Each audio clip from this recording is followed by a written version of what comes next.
Okay, I'd like to call the meeting to order. We start our evening with a tour of the grounds, looking at the summer projects. So we start that tour at 6:30, just to see how the school looked after all the summer work. So the next item on our agenda is approval of minutes. I accept a motion to approve the minutes from the August 23rd school board meeting. I'll make the motion. Thanks, Tony. Can we get a second? I'll second it. Thanks, Brian. Any corrections or comments?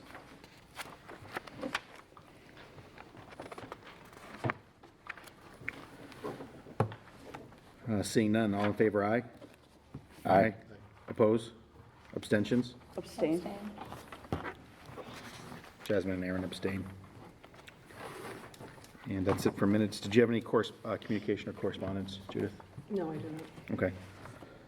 Deb, do you have a report for us tonight? Yeah, the manifest right there going around, there's payroll and folder in the top of the folder there, binder. I also have tonight the DOE 25 and the MS 25, which is the year-end financial reports for 2016-17 school year. Department of Ed report and Department of Revenue report that have to be signed by everyone. At the next meeting, I'll do the full financial recap, like I usually do. And, yeah, that's it. Okay. Thank you. Judith? Okay, I just wanted to remind everyone that the financial breakdown for the senior class trip that was presented to the board at the last meeting is in your packet. So you can review that. And again, we will be the process of the policy committee posting the policy is the policy committee reviewed the senior class trip this evening at the 5:30 meeting, and it will be posted as on the first reading for your next board meeting. So it will be on the agenda for the next board meeting.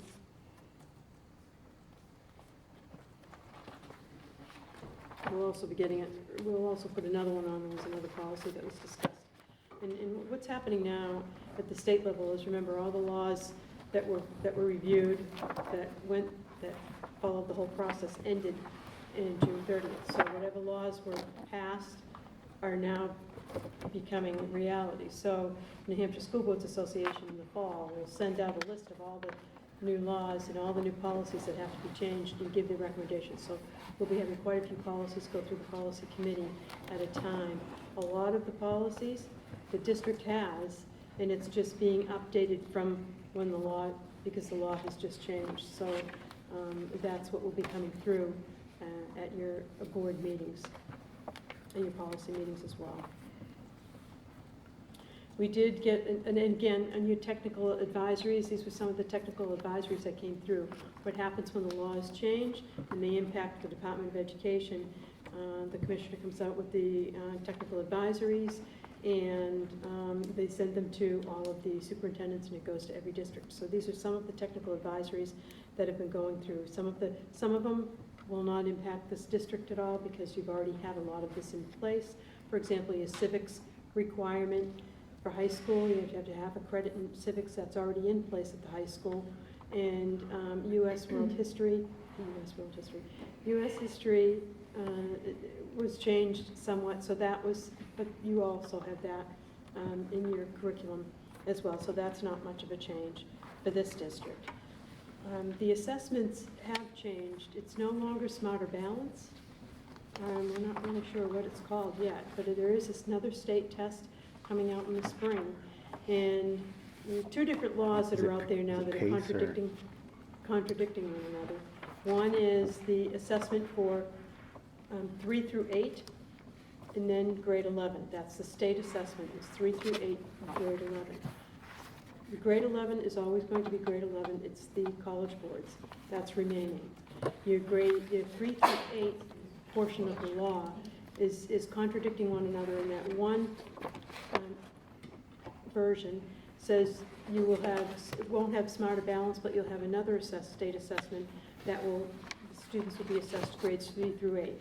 And the other law says students will be assessed in one of the 3 areas. So you'll have students will be elementary will be assessed, middle school will be assessed, and grade 11 will be assessed. And they're still figuring out what the school districts will be doing for that. But that will continue. If they go with the 3 grades for the year instead of 3 through 8, they have grades 3, 8, and 11, if those be the grades, then the other classes in the other grade levels for that year will depend on their local standardized assessment. In this district, it's not a change because you already use the NWEA assessment, which covers the Common Core requirements, so that you're all set and the students are all set. So that's not changing for anyone, except that they may have less assessments to do, which would be good. Do they have a target date in mind when they're gonna? You could start doing state assessments. We just got it today. So you can start doing state assessments in March, and you have until June. I don't know how that's going to work, because that was the only sentence they gave, with the date. Right, no, I mean, you said they're still currently trying to figure out what they're gonna do with the new. What the name of it is going to be. It's not going to be Smarter Balance. The details of the Smarter Balance are not part of this new state assessment, so I don't know what they're going to, Okay. what they're gonna name it, or if there's There's already no a name. timeline, like you don't know when they're gonna When they're gonna let us know. finish up or, Yeah, I don't know. okay, Very interesting. all right. The school approval process went through, we call it the IBAS, which we do every year. We fill out forms that describe all the programming, the curriculum, and high school graduation requirements, as well as the elementary curriculum and programs. That gets sent, reviewed every year by administration, and then that goes to the state. That includes facilities as well. We have to send in all of our permits, all of our documentation that's required by the state. That gets sent in as well.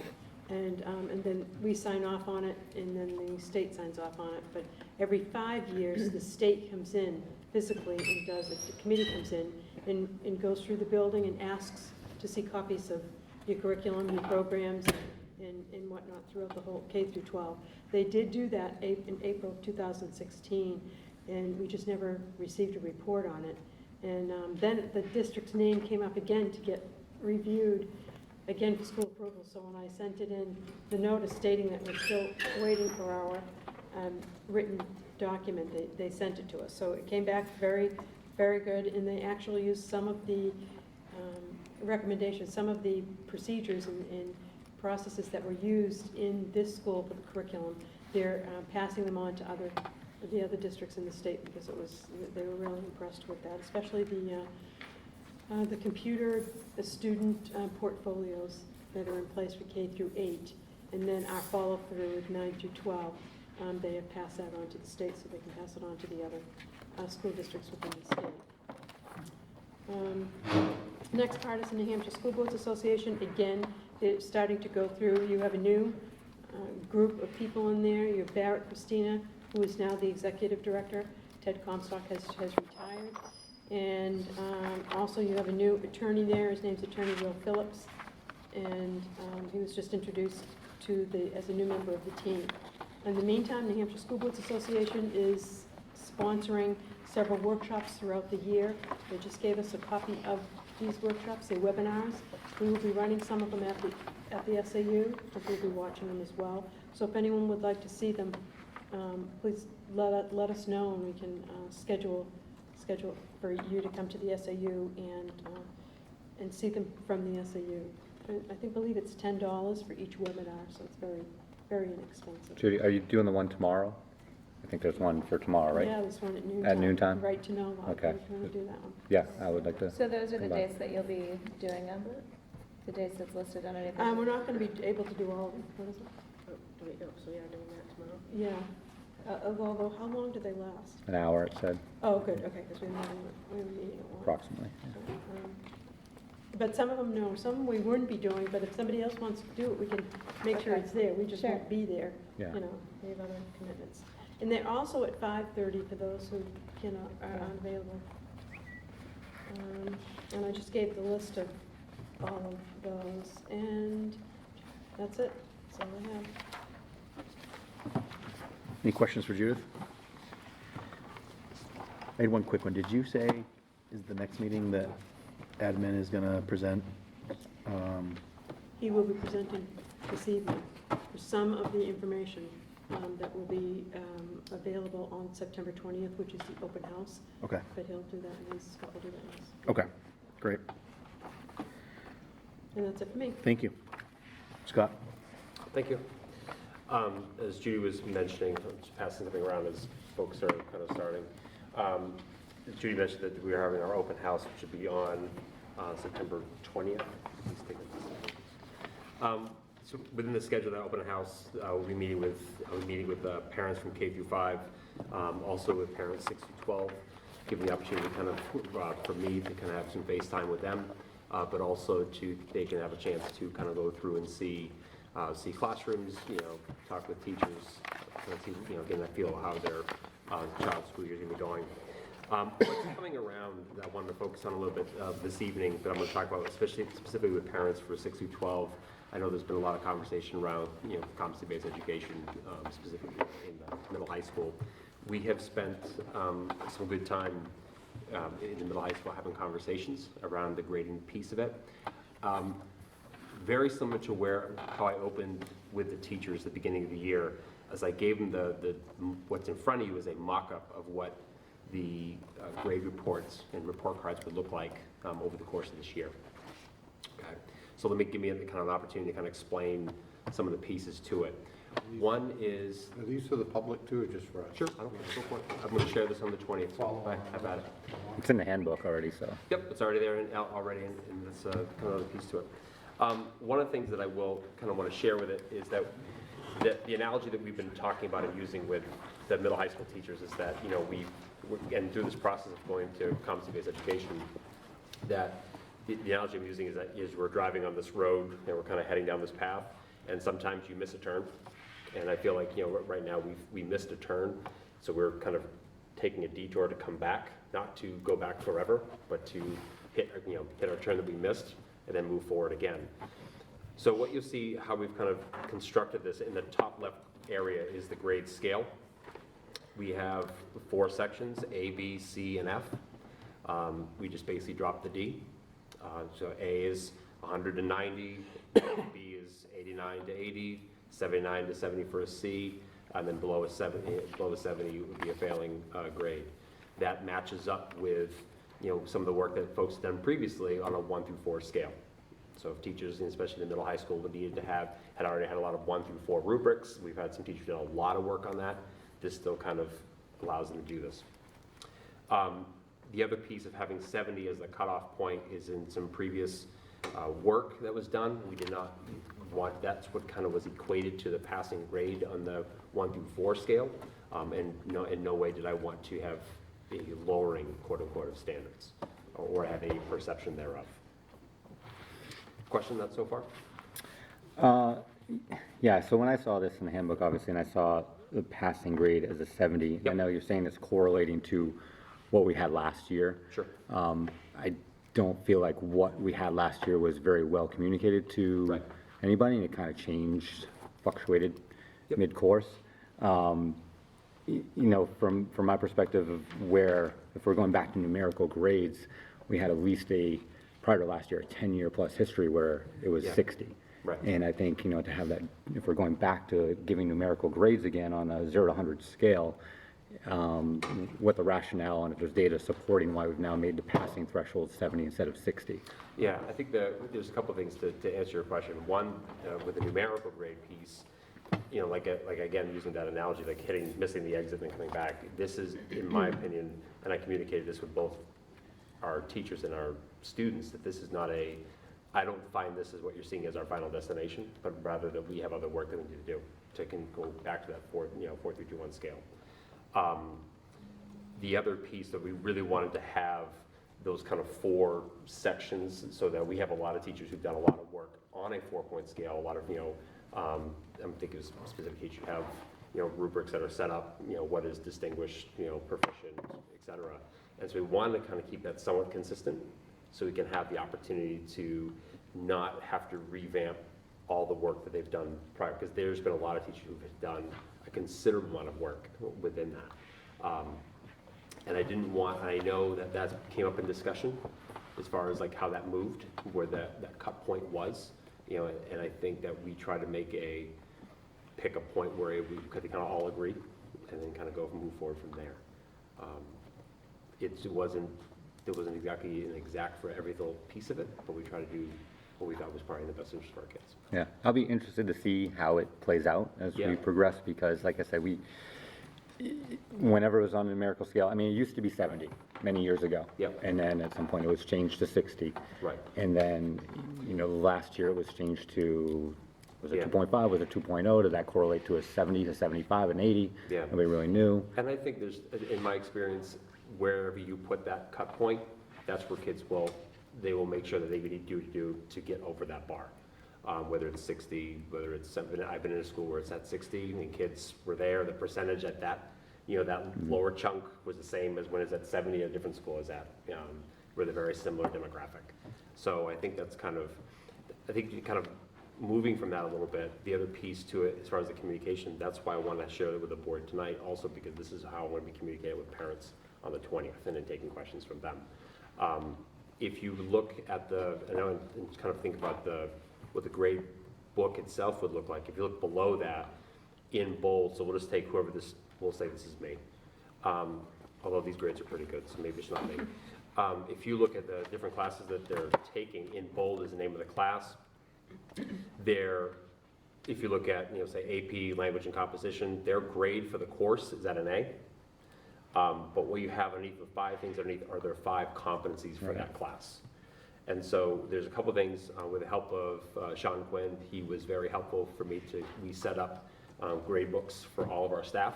So when our portal is opened up on the 20th, when parents look at it, what they'll be able to see is they'll be able to see what is the grade for my child for each competency, but they'll be able to see what is the grade for the overall grade.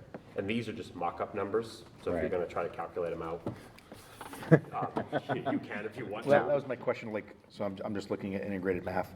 Yep. There are 5 competencies. Yep. 5 grades for the competencies. The grade for the class is an 86. Yep. Do the 5 competencies average together to the 86, or some weighted differently? So there's 2 different categories that our teachers are inputting grades, formative and summative. Yep. They're formative grades. So the only thing that we kind of, in working with Web to School, who's the host for our our grading platform and reporting platform, the only kind of thing we had to make with them is that teachers are putting in their summative grades out of 100 points. Yep. And then they're putting in their formative grades, so those small things, homework, out of 10 points. So it's a point total, and they're averaging it out, taking that whole total out of it.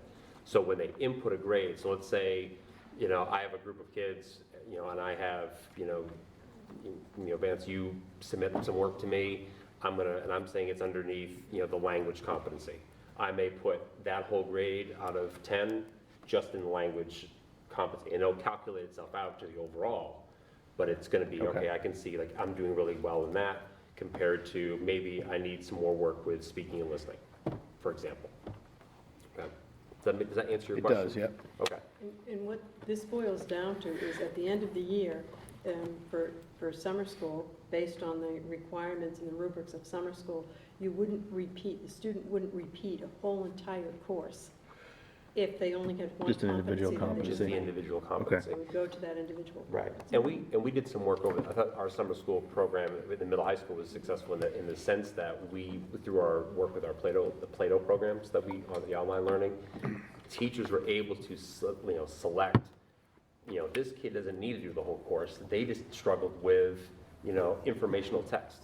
So I just need to do these things here, as opposed to spending they already know how to do, speaking and listening. I don't need them to work on that. I need them to work on informational text and kind of pinpoint this to kind of, remediate whatever they need to have done, and kind of go from there. So the numerical grades is a little bit, I think, is a step to kind of help communicate a little better with parents. But again, I think we as a faculty administration in our building need to have more conversations around what that looks like. What is a 4? What is a 3? What does that mean? Yep. And be able to communicate it better before we can move more in that direction. So you guys just mentioned if someone fails a competency, but they've passed the class, they're only gonna repeat the competency. Yeah, so that's the other thing that kind of clears up with some other things that happen specifically in high school. We talk about eligibility, That's what I we was talk going- about right. these kind of things. So we're basing the, eligibility and any of that on the final grade. Okay. So even if, and that's, these are great questions and great questions that teachers were asking, in the first few days, like, hey, well, what if they pass the course, but they fail these 3 competencies? What does that mean? And so those are conversations as a faculty and as administration in the building that we need to have and really hash out and have some really good conversations about it to figure out how we want to do it before we take that next step forward. Okay. Yeah, I think I had a similar question brewing in my mind. When you look at this all broken down into its competencies and you get to the end of the school year and student A has Right. a 74 overall grade, but they're failing in 2 competencies, are they now looking at summer school because of those competencies? No, they'd be looking, they've passed the Okay, course. right. And so I think, but these are all really good points and points of conversation Yeah. that because if you were all the way to competency, the answer might be different. Yeah. And I think that's the things that we need to have. And I think the detailed breakdown is good because, when we're looking at a competency-based education system, we're looking to strengthen their weaknesses. So if we can give a report back to the parents and say, okay, even though your student is passing this class, this is where they're struggling in. So now when they come in for that recovery time or, during advisory period, whatever times you have during the day for them to do that, the parent now knows where that focus needs to be. Right. And it makes it a little more open communication that way.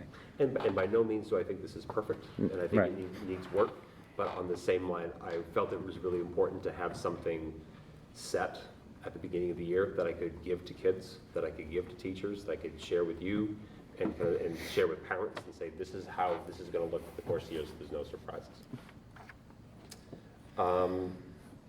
Gradebook setup, talked about that. Parent portal. One other kind of quick thing I will mention, if you haven't, we got new handbooks this year.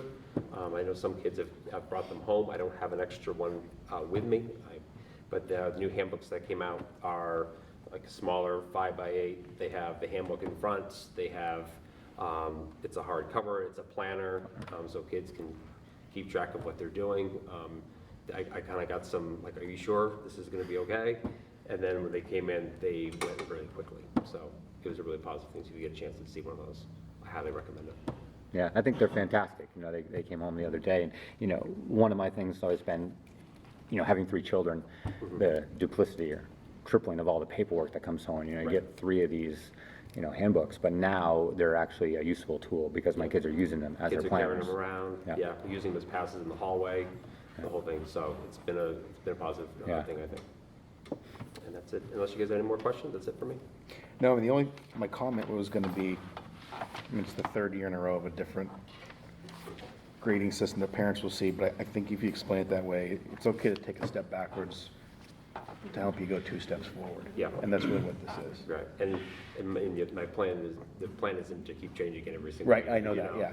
So I think that's, so I can understand what people would be frustrated, Yep. but on the same line, I think it puts us in the right direction. yeah. Yeah, I think the one question I have, and you don't have to answer it now, just to throw it out there, as it relates to competency-based education, because, it's something I jumped on board with early on and been following the process along. And, with anything that we try to implement, making sure everybody gets kind of on the same train track together. I think my concern and worry to go out there is there an overall philosophy as far as the recovery of competencies? Let's say specifically, when does a teacher give a 0? Right. And that seems to fly in the face of competency-based education. Yep. But you can't give them an infinite amount of time. Correct. Correct. And I don't know if you have that answer now, if there is a general philosophy, it's being left to individual teachers to kind of dictate that. Yeah. Because it'd be nice for the students to have that consistency from class to class. Right. I think right now a lot of that is sitting with the individual teacher. Yeah. But I think that's another that's kind of is lumped in that bigger conversation for teachers and myself and to have. What does that look like? So if I'm a kid and I go into one, and that's been a lot of things we've tried to do in the course of this summertime is to kind of align things, so kid goes into this class, some of the things are the same compared to any other class, and that's one of them. Yeah. So some of those expectations. So right now it's with a teacher, but I think that's another conversation we're gonna have. I mean, that was always the big appealing thing to me about competency-based education was being able to catch more people with a net and not have kids falling behind and being left behind. Whereas you have a structured classroom, you say, we're learning this unit now, and then moving on to this unit, whether you know what was going on in the last unit or not. So it'd be good if we can hammer that out in the near future. I would agree. I asked about hall passes. I heard some Sure. talk out in public about, did they go away? What happened to them? I just assumed we've had it hall was- passes. No, for it was just something I put a point of emphasis on, that, you know, and I think that that's just something, you know, one of the nice things, I have a colleague of mine who made the comment, she's like, we're in a moment, you know, it's, you know, this is a, you know, as a new principal coming in, you know, there's an opportunity, just to make some points of emphasis as kids and staff and community getting to know me and I'm getting to know them.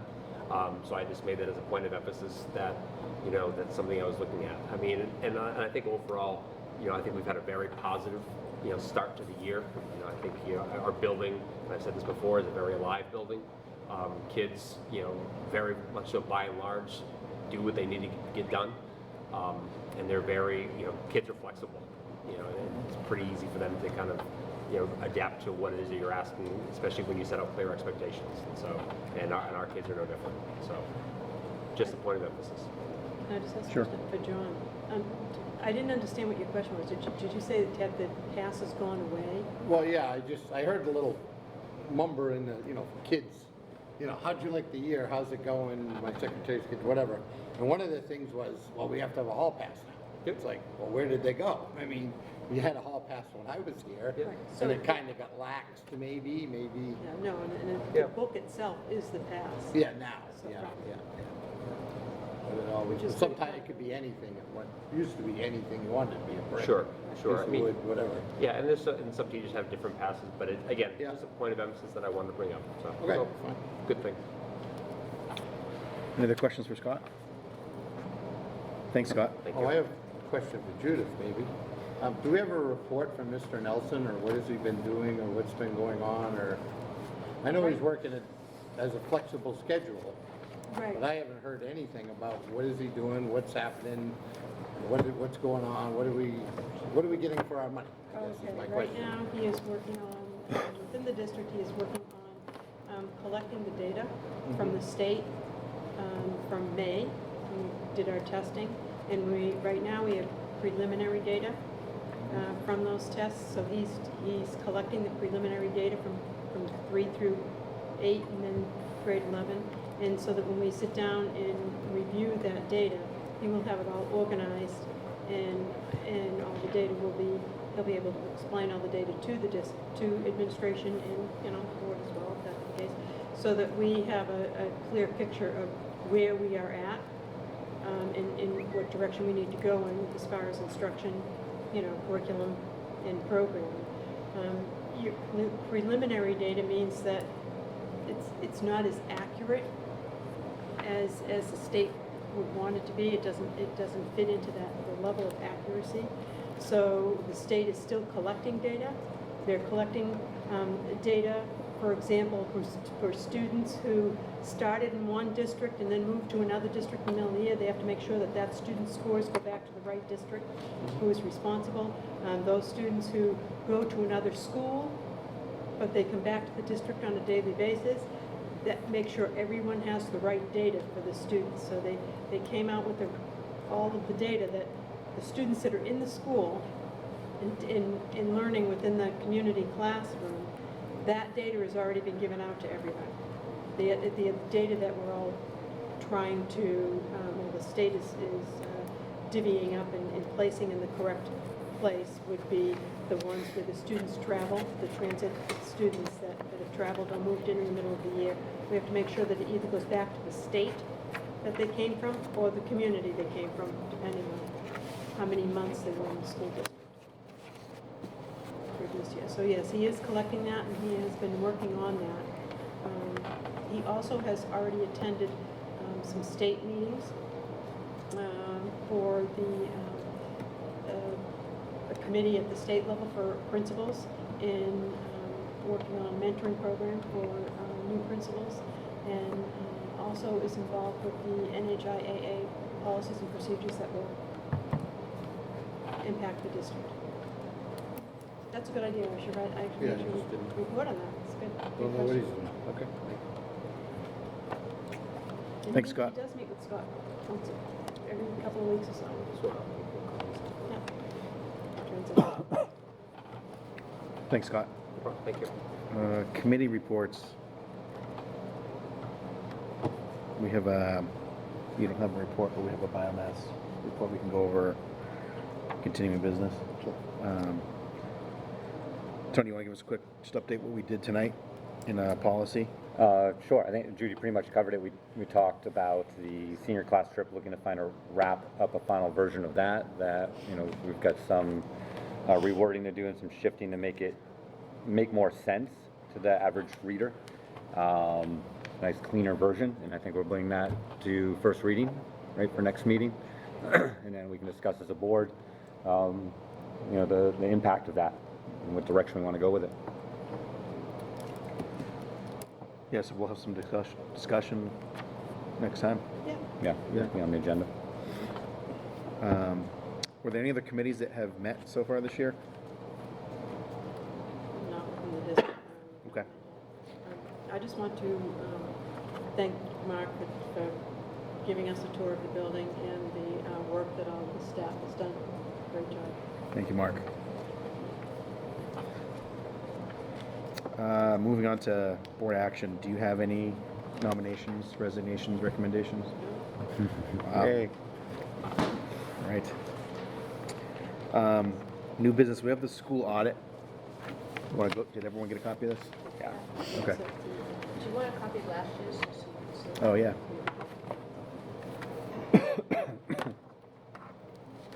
So the auditors are coming at the end of this month, last week in September. So what we normally do is we go through this together. Everyone adds their 2 cents of their opinion on how to answer it. And usually Fran will do up a typewritten copy, and I'll sign it, and we'll send it on the way. So we'll do that now. Please, like admin team, some of the stuff we have difficulty with, so if you have an answer that we're stumbling with, just throw it out there for us. So I'll start with number 1. Do you have any knowledge or suspicions of fraud affecting your entity? If yes, please elaborate below. I don't believe so. I have none. No. We said no last year also. Number 2, have you received any communications from employees, former employees, regulators, or others alleging of fraud? Again, I don't believe so.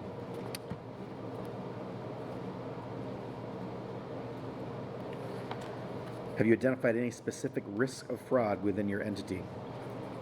Again, I think no. Not to my knowledge.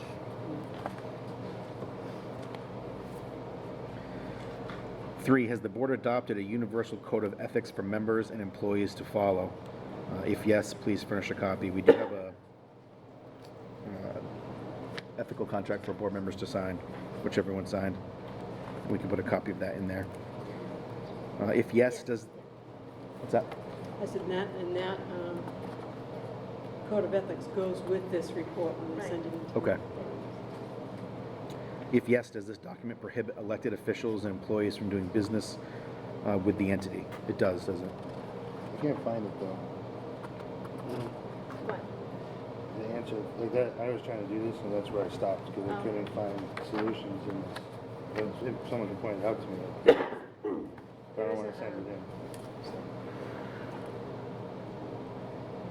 There's a related party type of policy. I think, in here. Nepotism? Not related? Or if you owned a business, and maybe it's your business or something, your business with your business. So no one, But we do have policies regarding okay. that. I just don't want to send it in if we don't Yeah. have it in this. I just couldn't find it and then I stopped. But Would you rather wait until? I just don't understand the question. Like, so it says, so if yes, does this document prohibit elected officials and employees from doing business with the entity, doing business as. I don't know if it prohibits it, but there's questions we have to ask regarding any related party transactions, such as if you had a business and we did business with your company, you know, when that's not prohibited, but it's got to be treated like any other, you know, What you're saying put is out the it's bid, prohibited. you'd have to be treated like any other business that we dealt with. Is there a But specific? there is a, policy? I don't have. Okay, I couldn't find it, Dig that that's out. all. There's a As long couple as there policies is that one. talk about related party transactions. If there is one, I mean, I might have missed it, it's a lot of pages. Yeah, we'll pull that in. Can you get us a copy of that for the next packet? Yeah. Okay.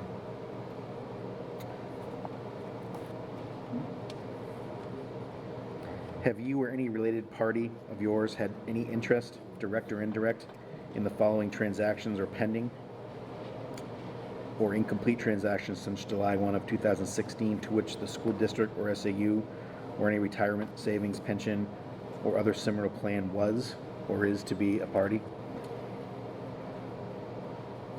And there are some subcategories for this, and just as a point of reference, the answers, since I've been here, have been no on all of them. Sales, purchase, exchange, or leasing of property, receiving or furnishing of goods, services, or facilities, transfer or receipt of income or assets, maintenance of bank balances as compensating balances for the benefit of another, or other transactions. I believe the answer to be no on all those.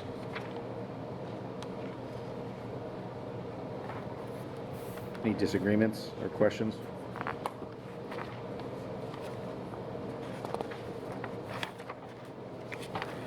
On the next page, it just says if yes, please describe below, but we're all no's. Next, does the board formally authorize all disbursements, both vendor and payroll, prior to the release of funds? I believe the answer is yes, in my opinion, and we do so through manifest, payroll. I don't know what we put last year.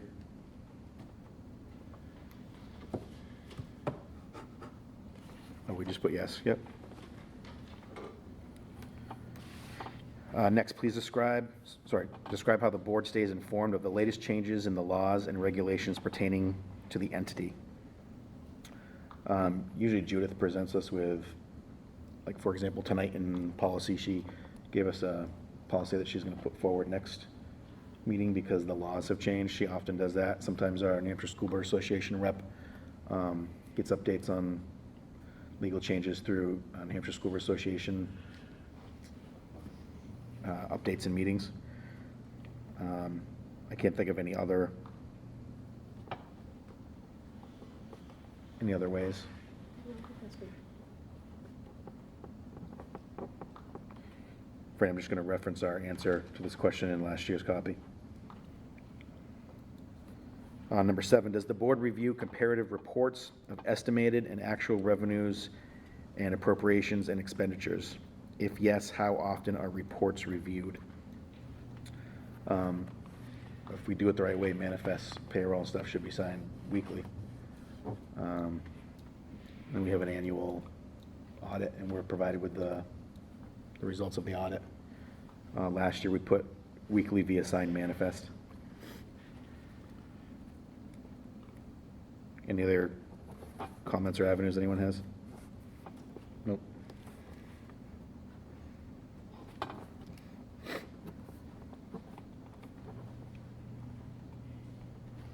Number 8, what procedures does the board follow in reviewing or using these reports? For example, does the board normally meet with the department heads as part of this process?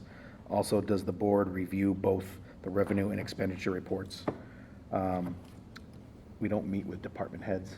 We'll have budget workshops, and you guys will present a budget that you've worked on. Sometimes you have a staff member come present a rationale as to why we're putting something new in. Last year, we put through budget sessions and reports. It does say we met with department heads during workshops. They're not necessarily always a budget department head. It could be just a staff member. Right. That's working on that. Okay.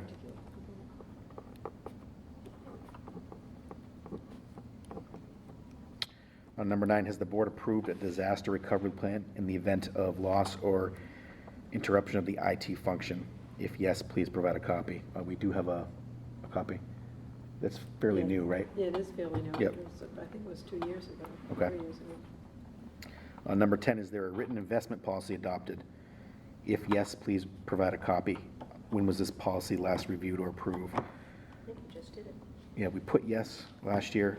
I don't know when we recently approved it, the exact It date. was just recently, Yeah, it was. because you do it once a year. So we can provide can we provide the approved date when we, Yeah. okay. Number 11, have you adopted the use of either debit or credit cards by employees? If yes, please provide a copy of the policy. We always put yes. I didn't think we do though, do we? We have one credit card within the district. Okay, and it's just We do one. have a policy, and it's kept under lock and key, and yes. Okay. But it's not handed out to employees. But Okay, so do we a don't have policy. actual cards that go out Oh, no. to one district card.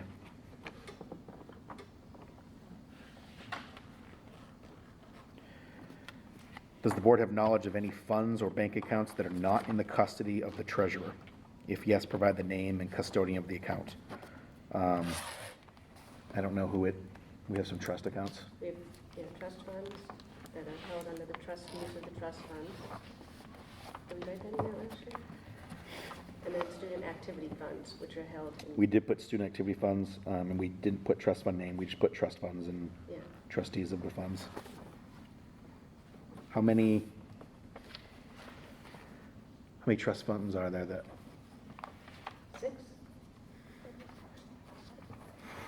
It's 5, public and 1 private. I don't think it's 5. It's 6 or 5 7. public and 1 6 or private, 7, I think. yeah.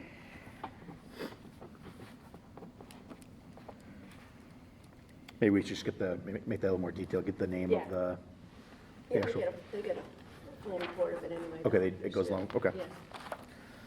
And finally, has the board approved a fund balance policy in compliance with GASB number 54? We have. Yes.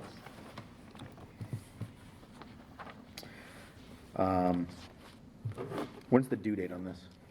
Well, when they come for the audit Okay. at the end of the month, so if you want to have copies of those policies, we can bring all those policies. Yeah, if you want to put that one policy in our packet, and then after we look at it,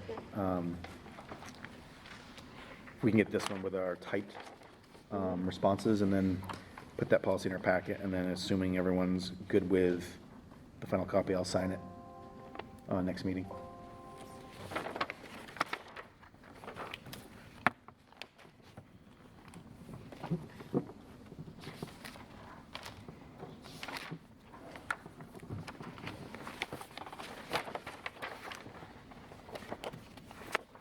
Pass those down to Deb. Thanks. Next, we have biomass. We did get in our packet the completed report. It was a lot of reading. I felt like some of it was very informative, while other parts maybe were a sales pitch. Brian, what did you think? This is what I've been looking for, because it essentially touched on all the things that we're trying to fix without putting them all together into one thing. Right. I don't know what you want me to say about it. You want me to No, tell? yeah, talk about explain it? whatever you can, because I guess the biggest item, did the public get copies of this? it's a public document, Yeah, okay. yeah. So the biggest item that I read in this thing is that we just waste energy. In just about every aspect, there's a major loss, and some of them are simple fixes, and some of them are complex fixes. There was some good ones. Like, these are just the points that caught me off. Like, the high school boiler is 2.5 times the size it actually needs to be. So that was a sales pitch when we got that boiler. Some guy said, buy this. He's probably been sitting in the back of a warehouse forever. But yet again, In wasn't 1963, There wasn't a how lot they of did it. technology bigger was better back then. Just thinking for the future. The back warping then. ceiling tiles, that was a cool one to read about, has to do with the fact that our building's pressurized wrong, it's actually sucking the ceiling in. And that's why some of the ceiling tiles in a lot of the rooms are warped, and you probably chase them around and fix them, thinking that they're just warping for whatever reason, but it is because the building is negative. And I look up here, these lighting fixtures are good, they're LED, they're updated, but apparently enough of them were outdated enough that it was brought to their attention. I think it was more the controls, they've said, that all our lighting is LED. Well, then Talking about maybe the it's the controls. ballasts that are inside them, because they're No. referring to it by a style, R8s and stuff, and that's a style of light. Yeah, but they're not R8s, they're LED lights. Yeah, with the bells. R8s is a totally different thing. But, yeah, there's a lot to digest there is. I I'm mean, more than happy to talk about it. the what? I'm more than happy to talk to you about it, the facilities meeting. Talk to me about,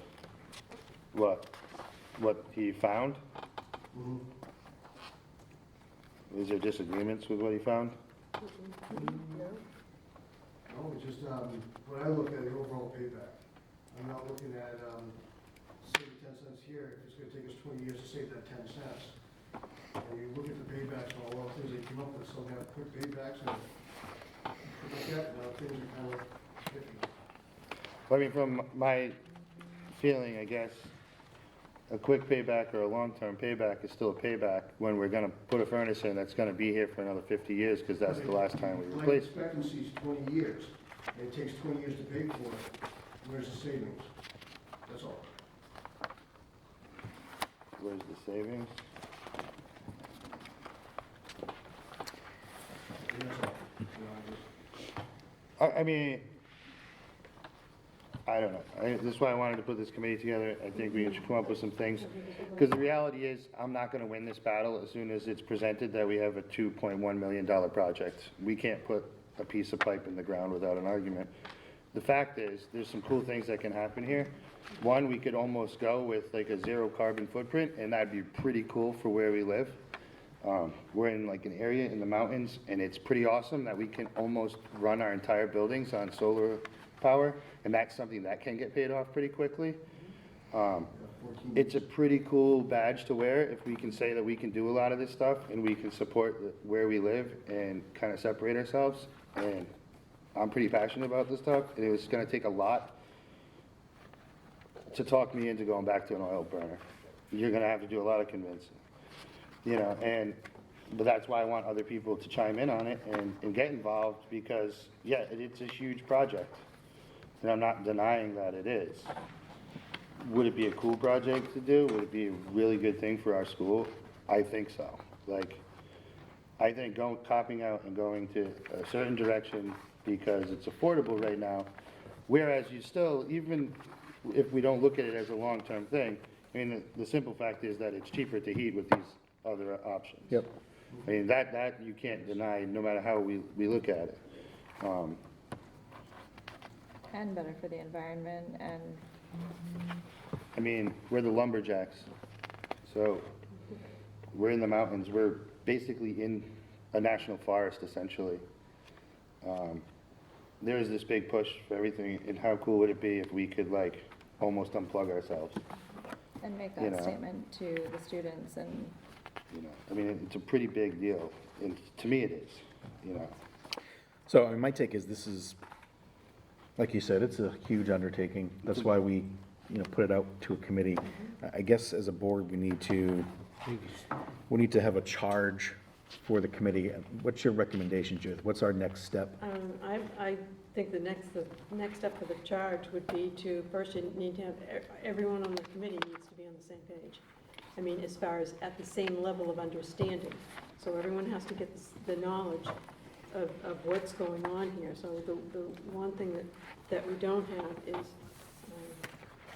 the knowledge of biomass. So if all committee members, went out and visited, different biomass organizations, school districts, include school districts, but, also look into, I would say it's focus on the school districts and look into the ones that do run off of biomass, because that's the one area that, we don't have any examples of. We have oil, we have propane, we get that part, but I think the biomass piece is the part that not everyone is clear on, and I think they need to look at.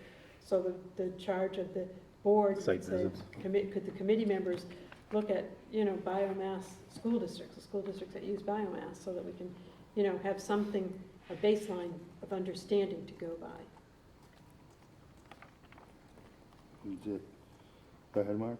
Yeah, all I would ask, is if you're looking at it, it's broken down in each part, and you'll see some things, there's not a big payback on, and there's other things that are, a large payback on, and that's why he did the report that way. And after, the committee gets together and decides what they wanna do, then we can put it out to bid, and we can have Johnson Controls or Siemens or some group come in, and see if they can work with us with a contract, where we make, we'd be able to lump it all in one sum, but what would happen is it would offset our utility bills.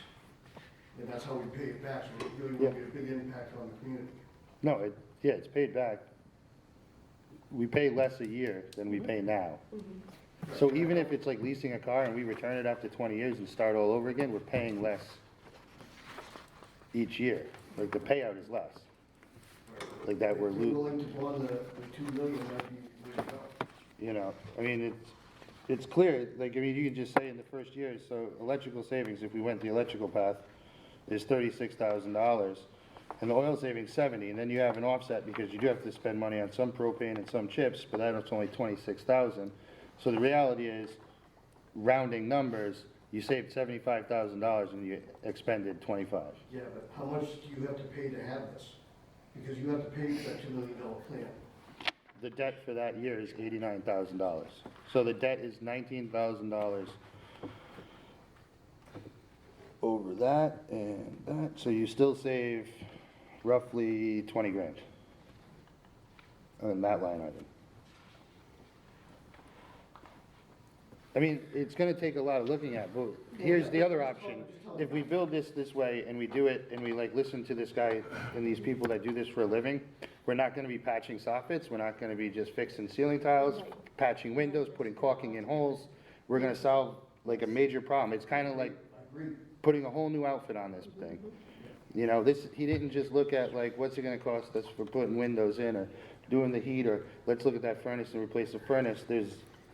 This company, for example, and if the people in the public don't understand, don't make money unless we make money. So they don't actually get paid anything unless we're making out.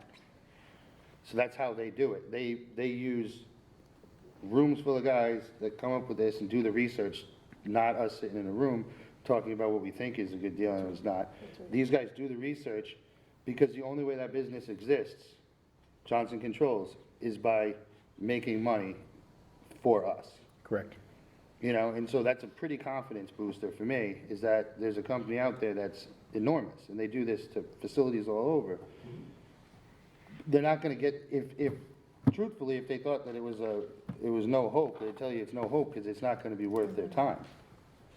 They're not gonna, and there's some things, just like anybody else, you're gonna try to direct me to an electrician, they're gonna try to direct us to a guy that supplies some piece of equipment he knows. That's the nature of business. The fact that, one, as Scott said, they were here for almost half a day or something.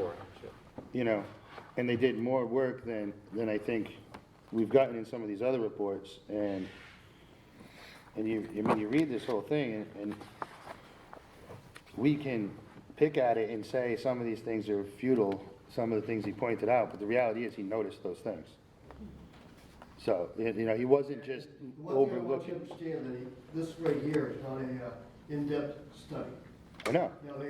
We have to hire them to come in and study this correctly, so they're sure of their money. Yeah. So, numbers can change. Yeah, I think that's the thing moving forward is, like I said, the next step is, how to charge this. And Yep, correct. because, when you look at, I've mentioned this before when we first got the initial report, you look at these payback numbers and I don't buy into them. I just don't. I think they're bloated.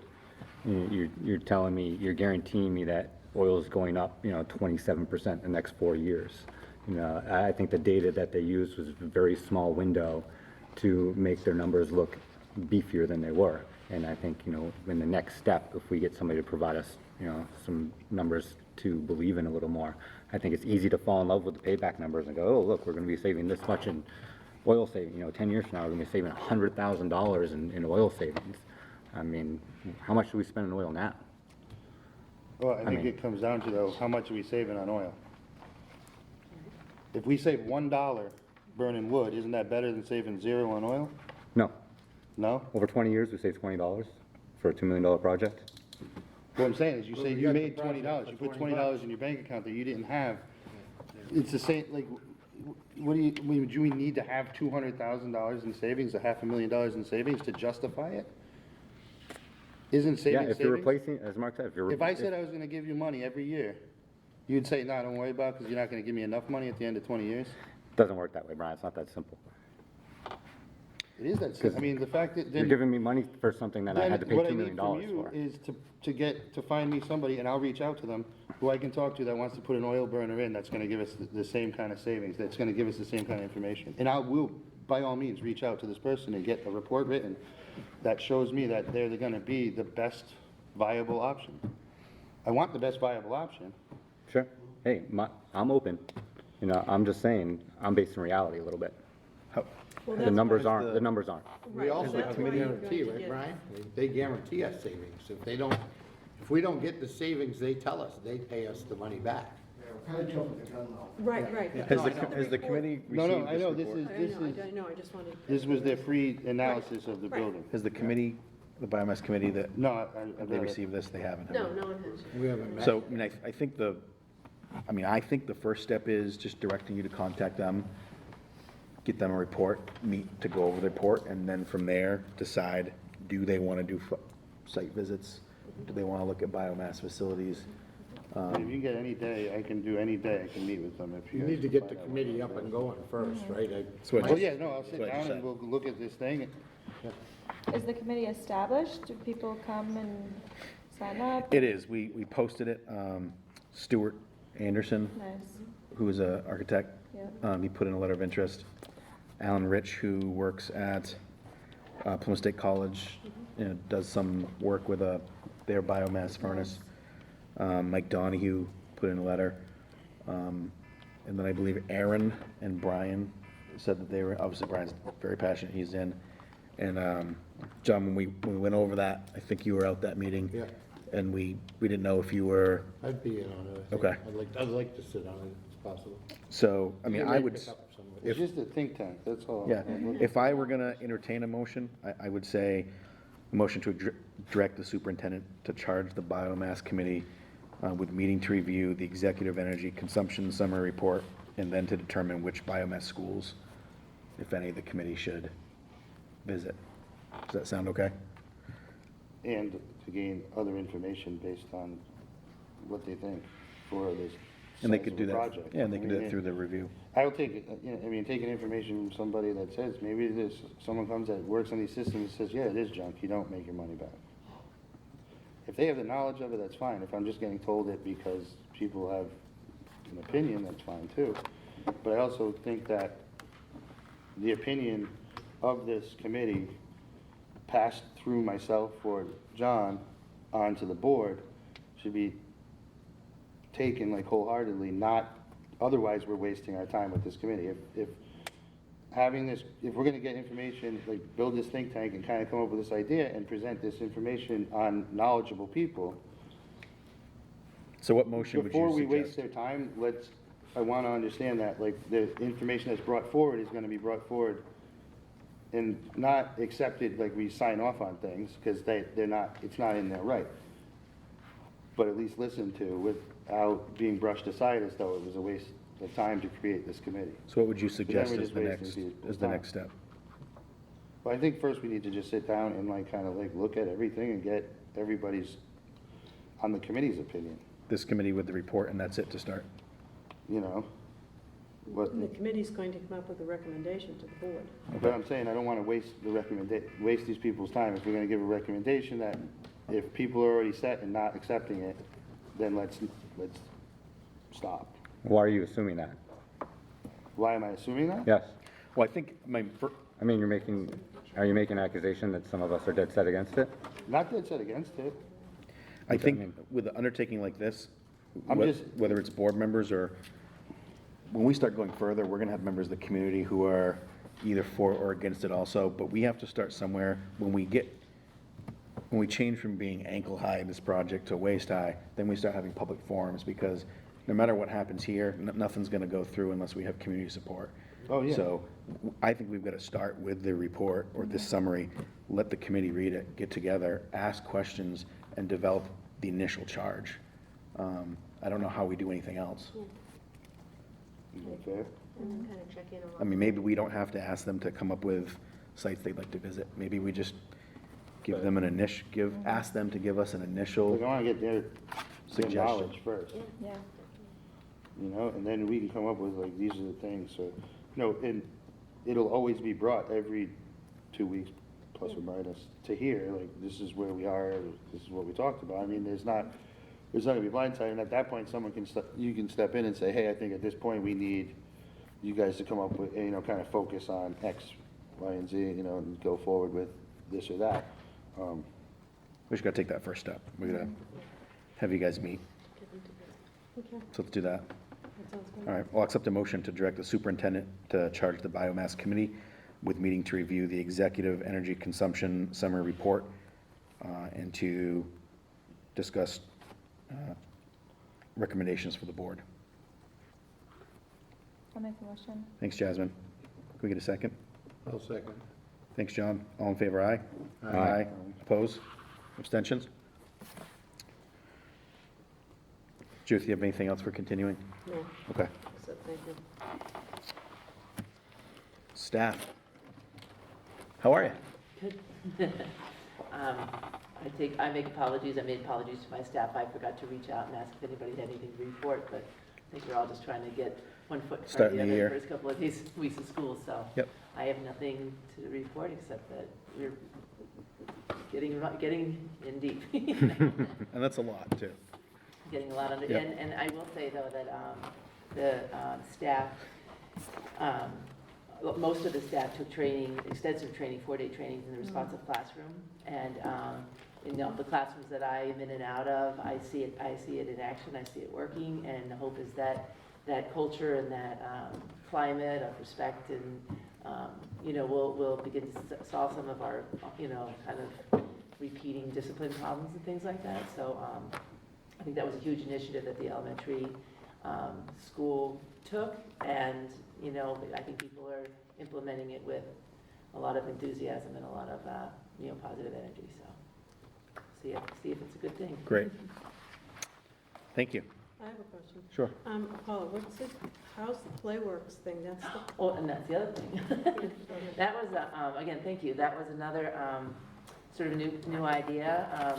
Despite the fact that you think kids would enjoy going out and playing all the time, it's always a hotbed of discipline referrals and issues and things like that. So a core group of people, Sally was on that committee, also had, like a 3-day, 4-day training? 2-day training on an initiative. Okay, well, I'm sorry, yes. So it was a very, a very good cross-section of staff who did this, and, there's the idea is that you set up some structured play areas for the students. They also have an opportunity for free play, but it's, it's very clear and it's very concise, and in terms of if things aren't going well, there's a verbal warning, and then you stand with the teacher, then you go find someplace else to play. But just the structure to it, Foursquare was just always an issue, But the rules are very clear. Everybody has the same language. Everybody's using the same approach, and that in and of itself just creates so much less confusion for the kids. Well, when Mrs. King's out, we're allowed to do this, but not when, Right. So it's just leveled the playing field for everybody, for the staff and the kids, and it's really been a positive change. Good. Yeah. The Great. students enjoy that? They enjoy the They stuff? do, the youngest ones aren't that good at the organized games, but they're getting a little bit better at it. But the older students really, and you can speak more to that than I can, but, because I do K2 recess duty, but, the older students just are drawn to the games, and then as it evolves, we open the fence is gone between the big field, and there'll be a staff person there with organized large group games. And there's more people on the playground. They did the duties so that there's just a lot more eyes out there, so you can catch things sooner. So that was another huge initiative, just to create another positive atmosphere of support for the kids and staff, and it's making a huge difference. Yeah. We also practice during PE, so everybody Right. gets to know what every game is. Right, Mr. Laus does that. Yeah. Oh, good. Still have Foursquare if anybody wants to learn how to play. Yeah, so those are the two big things, just to sort of put a spin on Great. the way our kids are living their lives here. Thank you. Community, any comments? Pat? I just want to say that I've noticed on my trips through town that the new principal's been outside every day, quite frequently around 6:45 or so, to greet the students and the parents, and I think that's a very positive thing. I agree. I believe some of the people that I've talked to, other people have noticed, and they also believe so. I think just want to give a little kudos there because I think it's a great thing. Thank you. Thanks, Pat. The only other thing is I understand we got some new people that are just settling into their jobs. But if we can get the recording posted on the webpage like it used to be, and the minutes posted like they used to be, that would be a good thing. I agree. So, not a complaint, just I know there's growing pains here. Yep. So, Thank you. that's it. Sally? Just about open house, I just wanted to put it out, for open house, I won't be able to attend your thing, so I had a quick question, or just a comment, because of the overlap with the elementary, so I can't be a teacher and parent.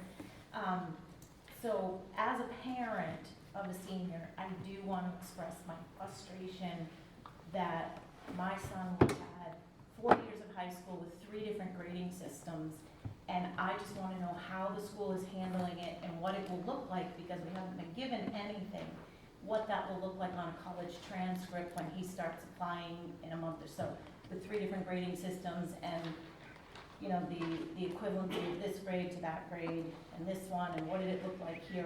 What does the whole picture look like on the class of 2018's transcript? And what does it look like for them moving forward? And will colleges understand that?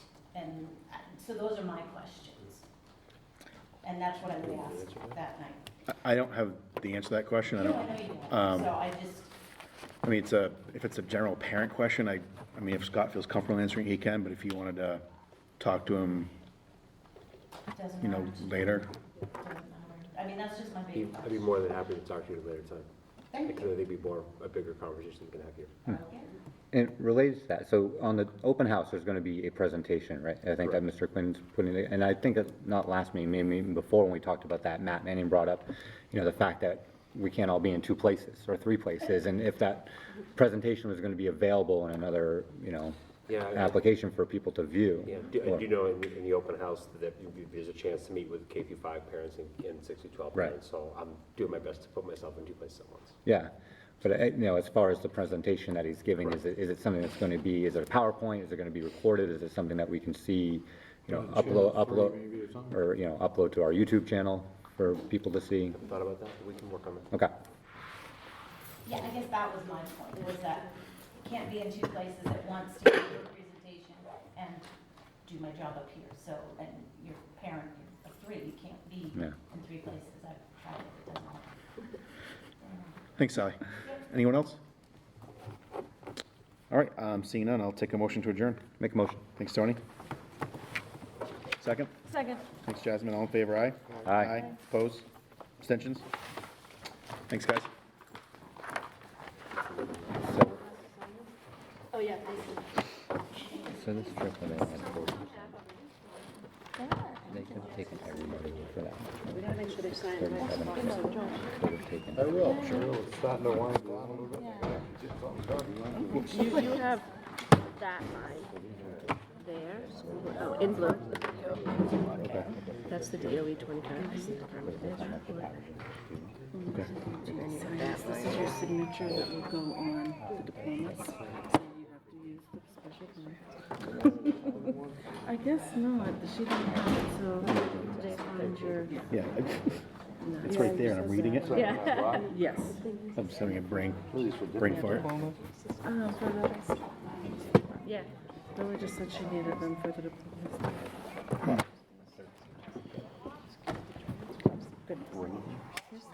Mr. Hood, how am I